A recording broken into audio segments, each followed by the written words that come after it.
I'm Ken Frank. I'm project executive with Donahoe. I've been with the organization since 2014, so a little over 3.5 years now.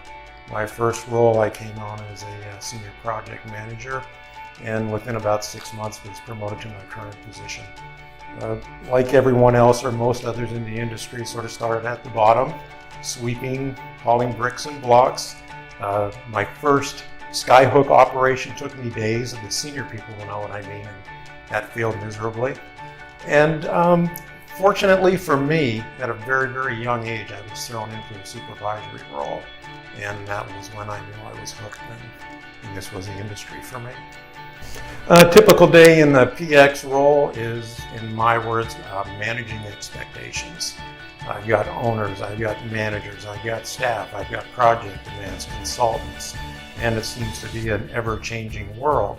And those are what we meet and try and defeat every day, are those challenges, and find successes among those. Currently, what I'm most excited about in my role is the growth and expansion of the company and the advancement of our staff members. We've had a lot of internal training, a lot of project demands that drive people to the next level and stretch them. And that, to me, is probably the most exciting, that our staff members are grasping those opportunities and they're growing with them. From a project standpoint, probably the most exciting for me is 2101. It was DCC's office for 40 years. And so I think there's expectations, even though we don't own it, there's expectations that it turns out to be a great project. There won't be another one of these in Georgetown. It's very unique in that standpoint. So I want to see it have great success. That said, all of our projects bring challenges, and for me, meeting those are what's most exciting. My favorite part about working at Donahoe, and what I think is the best part, is what brought me to this company in the first place. The high level of integrity. When I walked into the very first meeting I had with Neil Stablo, it was between Christmas and New Year's, and he was at the office and Steve was at the office, and both Bobs were at the office, and they were all there and working on something, and each one of them took some time out of that holiday season to come in and spend some time with me.